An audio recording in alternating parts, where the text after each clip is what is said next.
eto na si attorney ano, eto na si attorney Torion mga bossing, no? Sabi ni Ray Lito, tabo-tabo, kakamping din po ako. Oo, yan, madaming sumusuporta ngayon kay Pangulong Bongbong Marcos. Bakit to?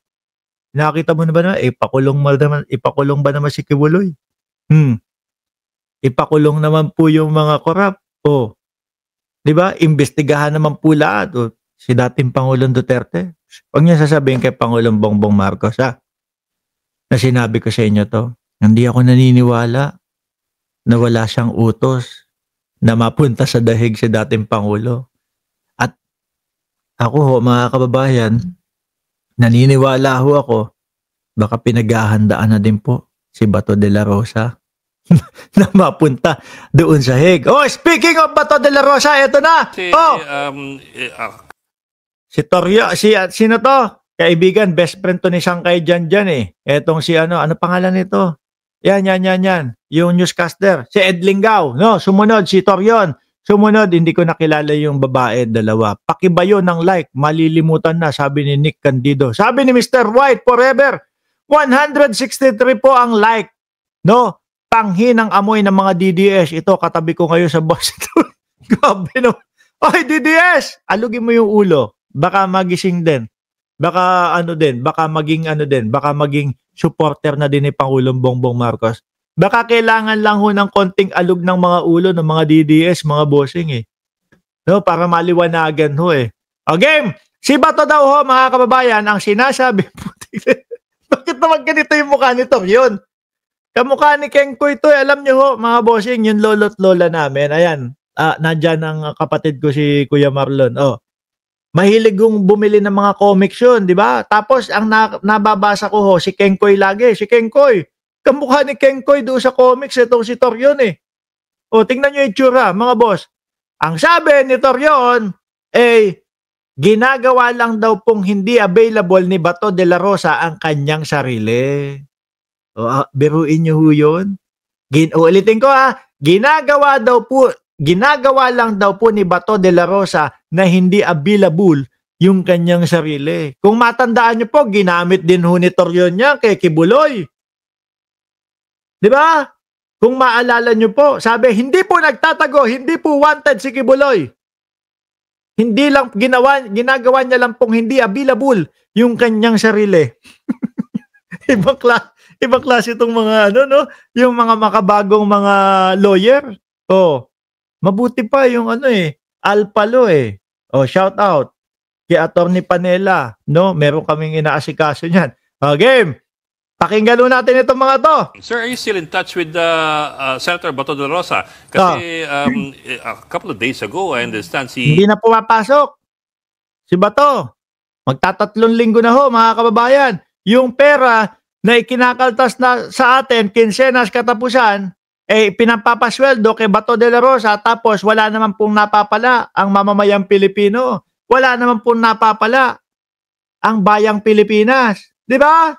Oh, absent, tatlong linggo na. Sino ba naman matutuwa nun? Senate President Tito Soto was asked about De La Rosa's case and he said na si Senator Bato should participate pa rin because he is not on official leave anyway. What is your response to that?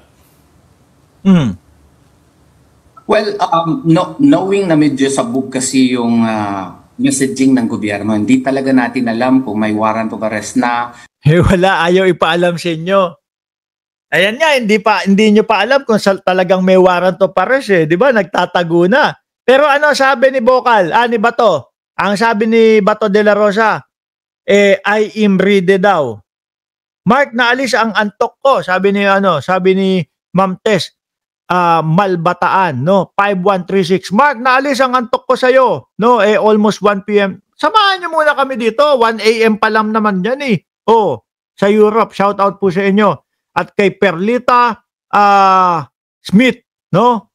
Ng Canada. Oh, game. O hindi, dalawang high officials na po ang nagsasabi na meron. Oo, meron talaga, maniwala kayo. Hindi magsasalita si Boying Remulla ng ganyan. Hindi itataya ni Boying Remulla yung kanyang pangalan at pagiging ombudsman kung wala yan. Maniwala kayo, meron. No? Na kapag si Bato de la Rosa pumasok, sa Senado ay sa pool yan. Masasaya na naman po yung mga vlogger. O bakit? Content po, di ba?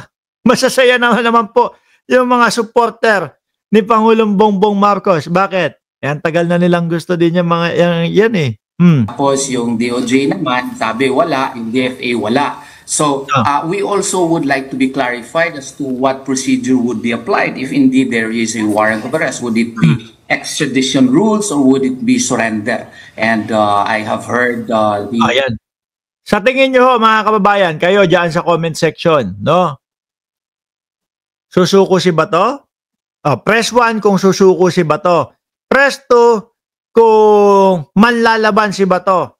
Press 3 ho mga boss chief amo sir kung si Bato ay magtatago ng tuluyan. Diyan sa comment section. Sige, paki-comment ninyo. Opinions of our legal luminaries that it would be surrender simply because of the fact that the ICC is not Manlalaban, sabi ni Margie Barcebal, number 2, manlalaban. Sabi ni Ma'am Neng Gigi, magtatago. Si Nick Candido, magtatago. Si Joel, manlalaban, magtatago. Walang susuko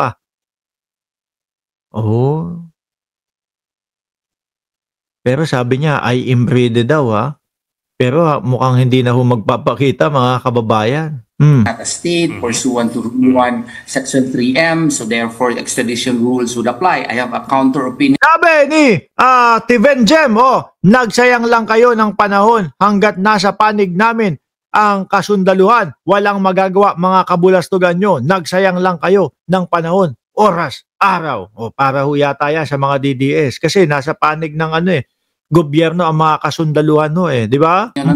That the extradition rules were precisely issued. Sandali, tingnan nyo maniwala kayo sa akin Yung kapatid ko, sabi ko sa inyo dati uulitin ko, papakita ko ulit yung picture niya. Hindi, masaya ho yan pagka pinapakita yung picture niya. Ayan, papakita ko ulit yung picture niya Yan, si Emeline Ramos, asawa niya, yan. Duterte yan dati, 2016 no, Duterte pa rin. Ano sabi ngayon? Palit ulo, Bato, kulong, Duterte, laya. Mahal pa din pala si Duterte kahit papaano. Hindi, bakit hindi ba pwedeng dalawa sila doon? Kasi kawawa naman si Bato de la Rosa. Di ba, mga kababayan? Kawawa si Bato de la Rosa. Biruin nyo, akalain nyo, mga bossing. Iuuwi si dating Pangulong Duterte. Tapos, iiwan si Bato de la Rosa. Kawawa, di ba, Champi Tuti? In order to govern issues like